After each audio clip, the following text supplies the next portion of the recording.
정치에 한없이 뜨거운 두 남자와 함께하는 시간, 화요일 용봉탕 시간이 돌아왔습니다. 국민의힘의 김용남 전 의원, 또 더불어민주당의 정봉주 전 의원 두 분 나오셨습니다. 안녕하십니까? 네, 안녕하세요. 예, 안녕하세요. 자, 두 분도 이제 선거 준비는 하시는 거죠? 사실상 지금 오늘이 204일인가 남았을 겁니다. 네. 오, 그래요? 예. 그러니까 7달이 안 남은 거죠. 그러니까 사실상 뭐 시작됐다고 봐야죠. 두 개 다 다른 전국적 이슈 다뤄야 되겠지만 지역구 챙기는 것도 해야 되겠네요. 아, 그럼요. 예. 뭐 열심히 짜장면 봉사 이런 거 다녀야죠. 지금 뭡니까? 아니, 이게 가끔씩 이렇게 주민센터 중심으로 해서 이렇게 소외된 이웃이나 이런 분들 초대해서 짜장면 봉사하는 그 기회가 있거든요. 예. 가서 짜장면 열심히 나르고 뭐 해야죠. 예. 아직 정봉주 의원께서는 아직 뭐 정하지 않으셨는 것 같기도 하고요. 저는 정할 수가 없죠, 지금. 왜냐하면 그리고 이제 지금 지역구 말씀하셨는데 이제 지역구 활동은 주로 이제 경선 때문에 할 수밖에 없고 막상 들어가면 수도권 특히 서울, 경기, 인천은 바람이 99%예요. 바람이 어떻게 부냐에 따라서. 예. 그래서 구도가 어떻게 만들어지고 바람이 어떻게 부느냐, 그리고 이제 그랬을 때 1% 2% 싸움이니까 바람이 팽팽했을 때 그때 이제 지역구를 많이 판 사람이 이기죠. 아, 지역구를. 예. 근데 이제 대체로 수도권 보면 한 2% 기울면 팽팽한 게 무너졌다고 보거든요. 아, 2%만 돼도. 근데 이제 지금 보면 여러 가지 지표가 현재로서는 국힘이 좀 불리한 쪽으로 나오고 있죠. 현재로서는. 그러니까 아까 204일 남았다는데 일본 정치로 따지면 204년 남은 겁니다. 204년 남았다. 와, 어떤 일이 날 줄 모르겠다. 204개월 정도겠죠. 너무 다이내믹해서 그러니까 5일 남겨두고 뒤집어지고도 그렇죠. 하기도 그렇습니다. 자, 그래서 뭐 정치라는 게 이제 뭐 어떻게 바뀔지도 모르고 지금 현 단계에서 가장 큰 이슈는 이재명 대표 단식, 또 병원 간거하고 영장 청구 같습니다. 뭐 어떻게 보십니까? 또 한동훈 장관 같은 경우는 이게 사법 시스템 이렇게 멈추면 안 된다 이런 얘기도 했었고요. 이재명 대표에 대한 구속영장 청구는 거의 예정되어 있던 것이잖아요. 사실은 사법 처리가 예정되어 있는 상황에서 야당 대표가 단식을 시작한 것이죠. 정확하게 말씀을 드리면. 그렇기 때문에 단식 중인데 영장 청구를 하는 게 가혹하지 않느냐는 주장은 맞지 않는 것 같아요. 사실은 사법 처리가 예정된 상황에서 단식을 시작했을 뿐이고 그리고 19일째 되던 날에 병원으로 이송이 됐잖아요. 그런데 그래서 국회에서 가장 가까운 대형 병원에 이송이 됐는데 바로 또 거기서 한 멀리 떨어져 있는 다른 병원으로 옮겼어요. 녹색병원이라고 합니다. 뭐 그게 한 20km 이상 떨어져 있다고 하는데 우리가 병원 응급실 들어가잖아요. 그럼 응급실 들어가자마자 제일 먼저 하는 게 뭡니까? 호흡, 맥박 뭐 이런 바이탈 측정을 하잖아요. 뭐 혈액 검사 같은 것도 합니다만. 근데 위중한 상태면 절대로 응급실에서 안 내보내주잖아요. 뭐 응급실 가보신 분들은 다들 알겠습니다만 어느 정도 안정되어 있는 상태이기 때문에 다른 병원으로의 이송도 가능한 것이거든요. 그러니까 지금 뭐 아주 위중한 상태라 이게 사법 처리가 중단되어야 한다. 뭐 그거는 상황하고는 맞지 않는 것 같아요. 지금 녹색병원은 간 것도 좀 말들이 좀 있는 것 같습니다. 그리고 또 일부에서는 좀 너무 오랫동안 있었던 거 아니냐. 그래서 뭐 다른 얘기도 있는 것 같고요. 둘 다 무슨 말씀인지 잘 모르겠는데. 녹색병원 뭐 오래 있었으니까 뭐 좀 전에 우리 김정재 의원하고 얘기를 하면서 일반 단식한 사람들은 뭐 일주일이나 10일 정도 지나면 버티기가 좀 어려운데 생각보다 엄청 오래 있었다라고 얘기를 하더라고요. 중간중간 직접 이제 만나봤죠. 근데 지난번에 2016년에 11일 냈었는데 그때는 6월에 여름에 이제 노상에서 했는데 이번에는 그때 이제 김종인 비대위원장에 가서 말리면서 이제 단식을 중지했고 그다음에 그때 이제 지방재정 관련이었거든요. 근데 이제 이번에 사안 자체가 워낙 위중하다 보니까 대표 본인의 이런 결이나 네. 이런 결심이 무척 강고하면서 정신력이 일단 그때와는 좀 달라요. 나이는 들어갔고 건강은 조금 더 안 좋아졌을 터인데 네. 정신력이나 이런 게 무척 강고해서 버틸 수 있겠다. 더 잘 버텼다 이 말씀이신가요? 예, 본인이 버틸 수 있겠다라고 하는 얘기를 뭐 일정한 날짜까지 이렇게 얘기할 정도로 정신도 이제 또렷또렷했었는데 저는 지금 이제 무슨 말씀을 좀 드리고 싶냐 하면 네. 이게 이제 정치의 과정이에요. 단식도 정치고 단식을 바라보는 국힘의 시각도 정치의 과정인데 네. 그리고 이것을 바라보는 국민들의 비판도 정치고 동정심도 그 정치입니다. 그럼 이번 정치의 과정에서 실은 네. 국힘이 오히려 저는 이제 굳이 아주 감정을 배제한 냉정한 평론적 입장에서 보게 되면 국힘이 여러 가지로 마이너스 했다고 보는 거예요. 그러니까 평론적으로 봤을 때. 평론적으로 봤을 때 그러니까 이건 지금 민주당적 관점이 아니고 평론적으로 봤을 때 네. 일단 단식을 하면 역대 심지어는 전두환 군사독재 정권 때도 단식을 하게 되면 대응을 합니다. 네. 그 대응을 하는 게 역대 이렇게 모욕적 대응을 한 적이 있었나? 저도 이제 그때부터도 정치를 했었는데 이게 너무 모욕적이에요. 네. 그리고 어제 한동훈 장관이 했던 얘기를 다시 반복하고 싶지 않습니다. 그런데 이게 지금 국힘에서 정치를 어느 정도 이해하고 네. 정치적 과정으로 풀어야 된다라고 하는 목소리가 있었어요. 그분들이 바라보는 한동훈 장관의 저 워딩을 도대체 어떻게 볼 것인가. 그러니까 이게 후쿠시마 오염수 때문에 단식했다 아니면 국힘에서는 네. 이 처리가 들어오니까 그거 보고 한 거 아니냐라고 이렇게 비판적 견해가 있을 수 있어요. 네. 양쪽의 견해가 다릅니다. 충분히 있을 수 있거든요.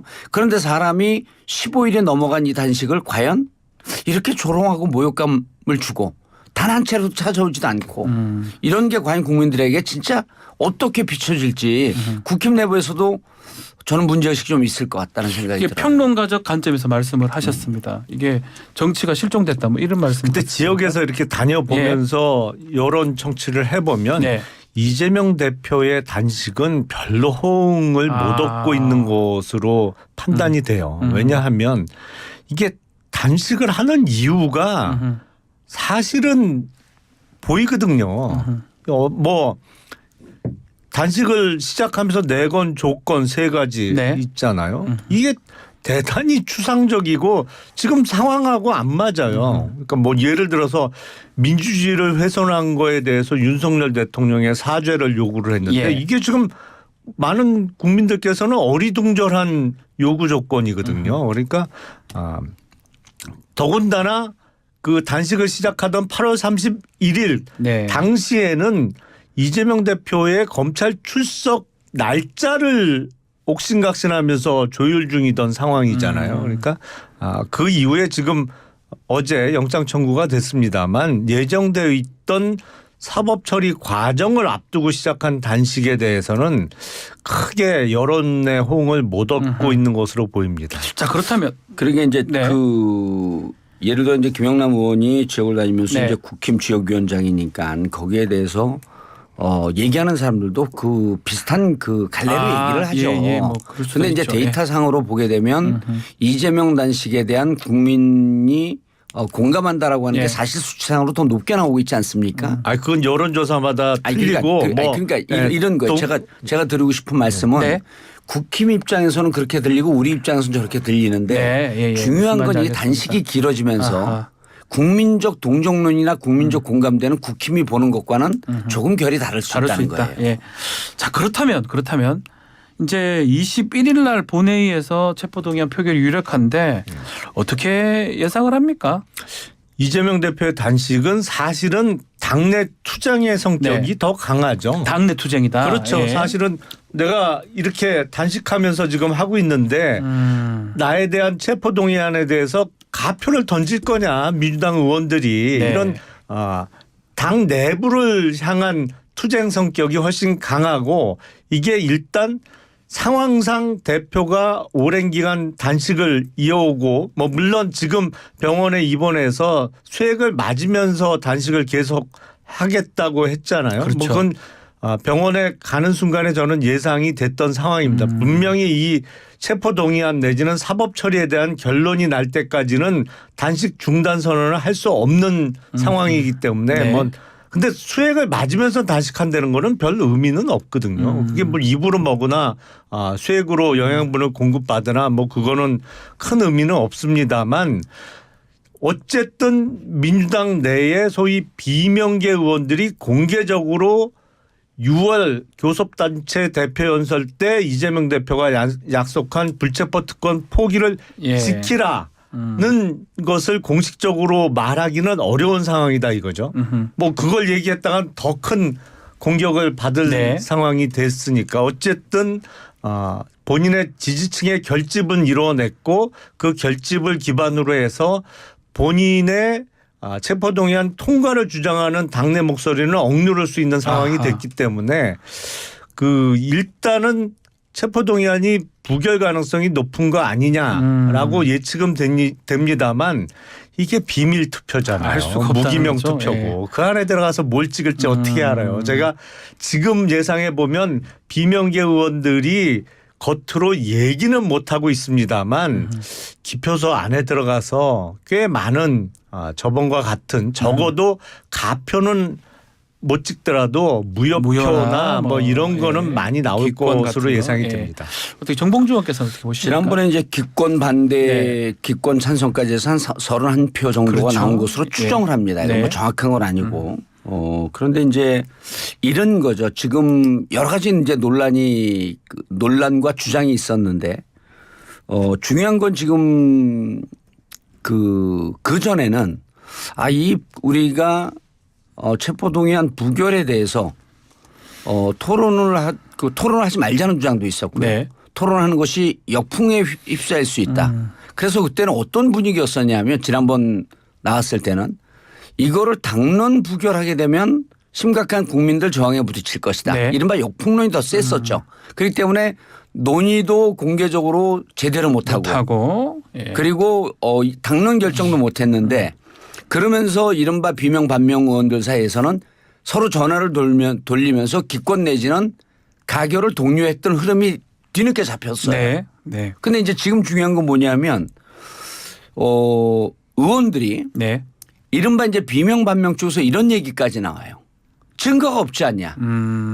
증거가 없는데 이렇게 증거가 없이 계속 바뀌는 피의자들의 진술로 다른 피의자들의 진술로 인해서 이게 야당 대표를 체포영장을 치는 게 맞냐라고 하는 얘기가 비명 반명 쪽에서도 나와요. 얘기가. 그렇다고 한다면 또 이제 그러면서 무슨 얘기까지 나오냐 하면 자 21일까지 토론하자 그랬잖아요. 당론 부결에 대한 목소리가 그전과는 달리 커졌습니다. 그러니까 당론으로. 지금의 검찰의 행태에 대해서 이것은 이재명이라고 하는 개인을 따질 일이 아니라 야당 대표를 카운터파트로 인식하지도 않고 그리고 1년 6개월 지났고 야당 대표를 근 400회 가까운 압수수색을 하면서 이렇게 몰아붙이면서 야당을 괴면시키려고 하는 검찰 행태가 맞느냐라고 하는 부분에 대해서는 공감대가 많이 형성돼 있어요. 달라졌다. 그 말씀이네요. 훨씬 더 의원들이 그다음에 이제 이 단식이 장기화되는데 실질적으로 국힘의 대응이나 이런 걸 보면서 국힘의 조롱 섞인 대응 이런 걸 보면서 무척 의원들이 만나보는 의원들 물론 이제 제 만나보는 의원들은 저는 강경한 입장이기 때문에 제 앞에서 부정적인 입장은 얘기를 안 할 수도 있겠지만 대단히 의원들의 감정이 격앙되어 있다. 라는 걸 좀 전할 필요가 있을 것 같습니다. 근데 논리적으로는 민주당의 주장대로 증거가 없다면 체포동의안을 통과시켜야죠. 영장 심사를 받아야 된다 이 말씀이죠. 영장 심사에서 증거가 하나도 없는데 그 영장을 발부할 판사가 어디 있겠어요. 그래서 법원에서 구속영장이 기각되면 이재명 대표는 사법적 어떤 부담을 거의 다 덜어낼 수 있잖아요. 근데 그러니까 앞뒤가 안 맞는 주장을 하는 거예요. 국민의힘이나 여기서 이제 가서 받아라 자신이 이렇게 얘기하죠. 저 논리에 대해서는 이제 간단하게 좀 지적을 하고 싶은데 보통 이제 헌재에서 과거에 이제 국회에서 이 표결에 문제가 있지 않았었냐 뭐 대리 표결하고 이럴 때도 헌재에서 과정에는 문제가 있었으나 이렇게 판결하는 경우가 많아요. 과정에 문제가 있었으나 정치권 내부에서 상호 간의 협의와 토의를 통해서 결정해야 될 문제다. 이건 뭐냐면 주로 우리 사회에서 아주 민감한 부분에 대해선 그 조직 자체 내의 의결과 결정에 존중해 주는 분위기가 있는 게 정치권과 학계와 종교계입니다. 그러니까 근데 만약에 이런 논리가 가능해요. 국회에서 체포동의안 가결하면요. 네. 사법부가 무척 부담스러운 결정이거든요. 국회에서 체포동의안 가결을 냈기 때문에 우리는 따질 필요 없이 그 조직 내에서 그렇게 내렸으므로 이것은 뭐 구속하는 것이 타당하다라는 논리로 갈 것이다라고 하는 이런 분위기에 대한 우려가 있는 거예요. 아하. 그러니까 과연 체포동의안에 국회에서 가결을 하면 법원에서 제대로 심리하겠냐라고 아하. 하는 의심의 눈초리는 계속 있는 거거든요. 그 부분이 있군요. 그렇다고 네. 그리고 그렇다고 한다면 이런 거예요. 이제 지금 민주당 내에서 새롭게 바뀐 분위기가 자 검찰이 제시한 체포동의안에 있는 내용들 이 영장 내용이 옳다라고 하는 전제하에서 가부를 결정하는 거로 본인들이 대부분 착각하고 있는데 네. 그 내용을 이번에 따져보자. 따져보면 예. 증거도 없고 검찰의 좀 억지스러운 주장이 드러날 것이다. 그래서 이번에 21일까지 토론하자라고 하는 얘기가 요 내용을 이제는 따지자는 겁니다. 네, 요거를 의총이나 이런 데서 따진다는 겁니까? 그럴 계속 거로 저는 토론해서? 보이고 있어요. 예. 아니 더불어민주당 의원들은 대한민국 판사를 정말 무시하는데요. 아니 그리고 국회에서 체포동의안 통과된 이후에 법원 영장재판에서 영장이 기각된 사례가 엄청 많아요. 무슨 국회에서 통과시켰다고 대한민국 판사가 그걸 자동적으로 구속영장을 발부를 해요. 다른 영장도 아니고 무슨 체포영장이나 압수수색영장도 아니고 신병을 결정하는 구속영장을 증거 판단 안 하고 국회에서 체포동의안 통과돼서 왔으니까 내가 발부하겠다. 정말 대한민국 판사를 뭐같이 여기고 있는 겁니다. 그런데 예. 이제 이거 자체가 저희가 이제 그렇게 일각에서 이제 그렇게 판단하는 이유 자체가 워낙 민감하고 이 영장 실질 심사를 전담하는 판사가 네. 부담할 수 있는 그 정도 무게를 뛰어넘잖아요. 그러니까 무척 부담스러운 예, 거죠. 예. 예. 알겠습니다. 자, 어차피 뭐 21일 날 아니면 25일 날 본회의가 이제 열리면 그때 될 거니까 뭐 지켜보기로 하고요. 자, 지켜볼 필요 없습니다. 제가 보기에는 부결될 거라고 봅니다. 알겠습니다. 역시 네. 약속을 안 지키는 네. 상황이 만들어지는군요. 알겠습니다. 분명히 불체포 특권 포기하겠다고 했는데.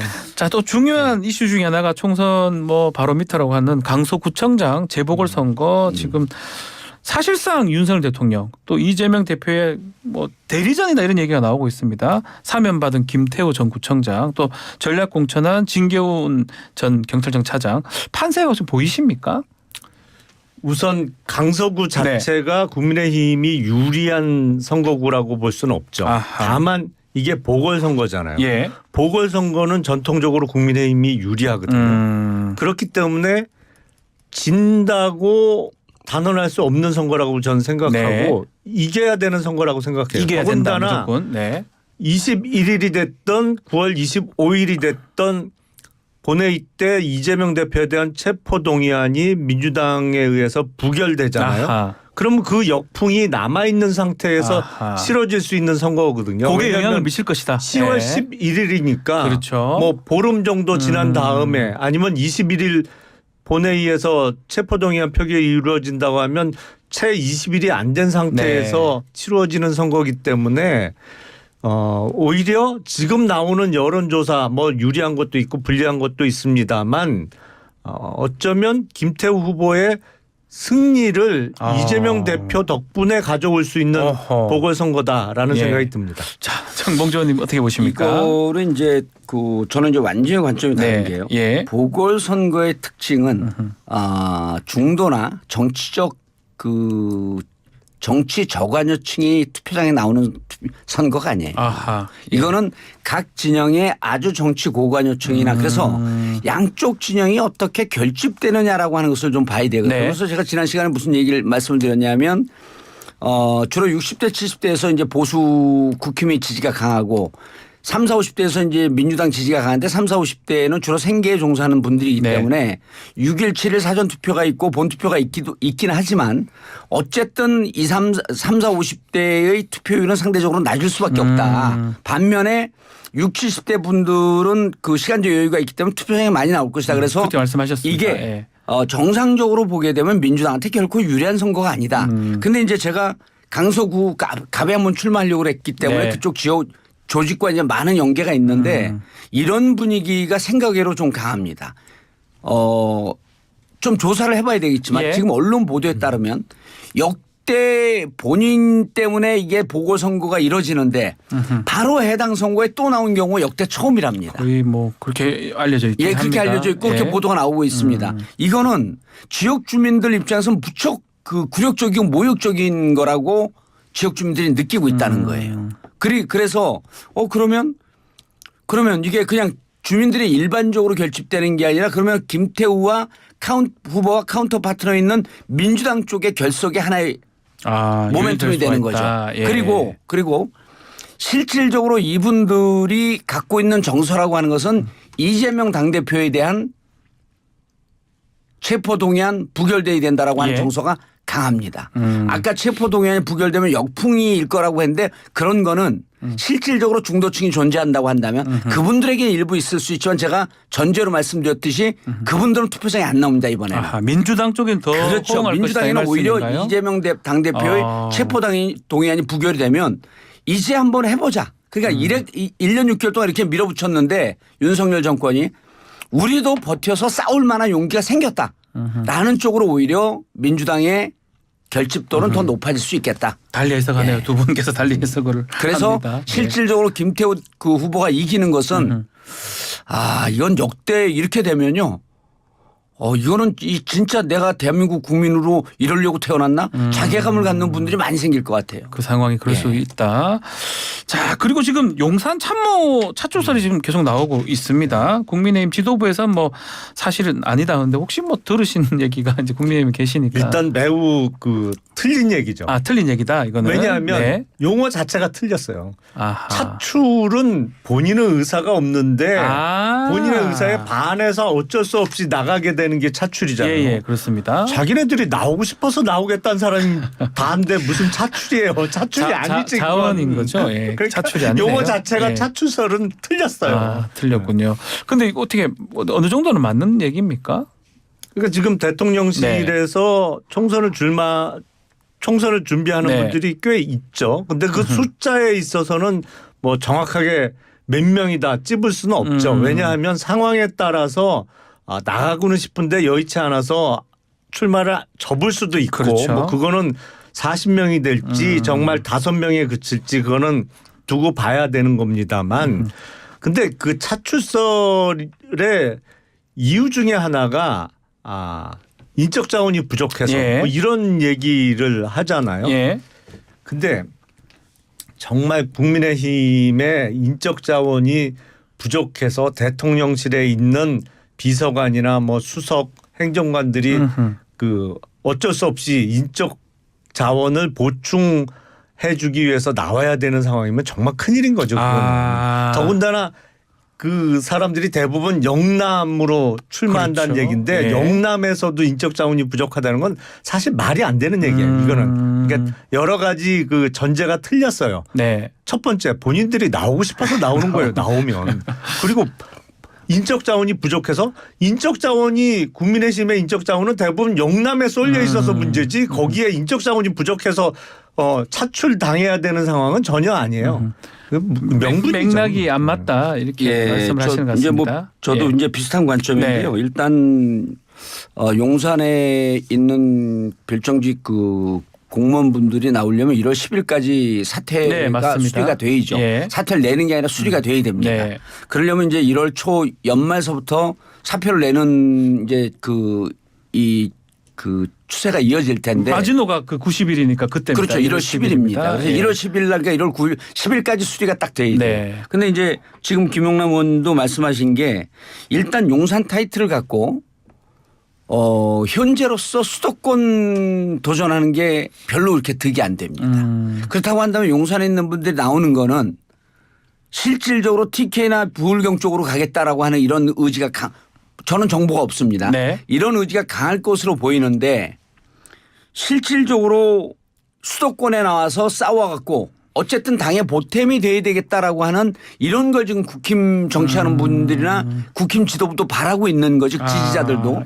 우리가 안정적으로 당선될 수 있는 대구 경북과 TK나 PK로 간다? 라고 하게 되면 누가 박수를 보내겠어요. 그러니까 이분들이 나와서 가는 곳이 수도권에서 내가 진짜 한 몸 던져서 아하. 당을 위해서 싸우겠다라고 하게 되면 박수를 보낼 일이지만 근데 대체로 이쪽 저쪽으로 뭐 기사나 이런 것도 보면 주로 안정적인 강남 서초 송파는 이제 워낙 또 단단하니까 예. 그쪽도 못 가고요. 그다음 TK나 PK 쪽으로 간다고 한다면 과연 이게 국힘의 선거 전략에 도움이 될까? 오히려 점점 더 어려워지는 상황에서 설상가상으로 어려워지는데 어려움을 더해주는 것이지 별로 큰 도움은 안 된다. 가려면 수도권에 좀 싸우러 가야 된다 이 말씀을 하시는 것 같습니다. 그렇죠. 사실은 인적 자원이 부족한 거는 수도권이거든요. 그럼 수도권의 인적 자원이 부족한 건 맞아요. 그거는 뭐 부인할 수 없는 사실이라고 저는 생각을 합니다. 그래서 대통령실에 있는 참모들이 내년 총선을 준비한다 그러면 수도권으로 나와라. 그것도 좀 쉽지 않은 지역으로 여겨지는 서울 같으면 강북 지역이나 아니면 경기도 같으면 남서부 벨트 쪽에 나와야 되는데 박빙인 곳에 나와서 이겨야 된다 이 말씀이잖아요. 눈에는 안 띄는 것 같아요. 김용남 의원님이 준비하는 그런 수원이나 이런 곳에서 좀 해야 그렇죠. 된다. 그러면서 이제 좋은 후보들이 많이 나와서 그 시너지 효과를 좀 내야 되는데 편한 데 찾아가면은 나오거나 말거나죠. 뭐. 아주 쉬운 길을 좀 돌아가는 그런 경향이 보이는데 뭐냐면 수도권에서요. 노원병의 이준석 전 대표가 거기 지역위원장이었잖아요. 맞습니다. 지금 위원장인지는 잘 모르겠습니다만 그러면 실질적으로 강북에서 이준석 전 대표를 공천을 주는 게 무척 선거에는 도움이 돼요. 그러니까 예를 들어서 용산에 비서론 경험이 있겠지만 정치적 경험이 없는 사람들을 나와서 무슨 영남에 가는 거 선거에 도움이 안 되고 오히려 선거에 도움이 되려고 하면 이준석 주위에 젊은 정치인들이 많잖아요. 지금 뭐 있죠. 예, 그러니까 그 국바세, 국힘 바로 세우기 무슨 연대라고 해서 또 몇천 명이 모여 있습니다. 그런 분들을 끌어들이면 훨씬 더 쉽게 갈 수 있는 길을 왜 이렇게 어렵게 갈까? 알겠습니다. 자, 두 분 뭐 그런 부분은 좀 공감을 하시는 것 같습니다. 또 우리 토론하다 보니까 또 시간이 또 다 됐고요. 국바세 가고 정바세 정치 바로 세우기. 아, 그렇습니까? 그전에 국바세였었는데. 이름 바꾼 걸로 좀 알고 있습니다. 자, 오늘 또 토론 여기서 마무리를 하고 다음은 추석 밥상 얘기를 다음 주에는 좀 해보시죠. 어떤 밥상이 올라올지. 오늘은 그 얘기는 안 했는데 다음 주에 좀 심도 깊게 다뤄보도록 하겠습니다. 자, 오늘 용봉탕은 여기서 마무리를 하겠습니다. 김용남, 정봉주 전 의원 두 분 감사합니다. 네, 감사합니다.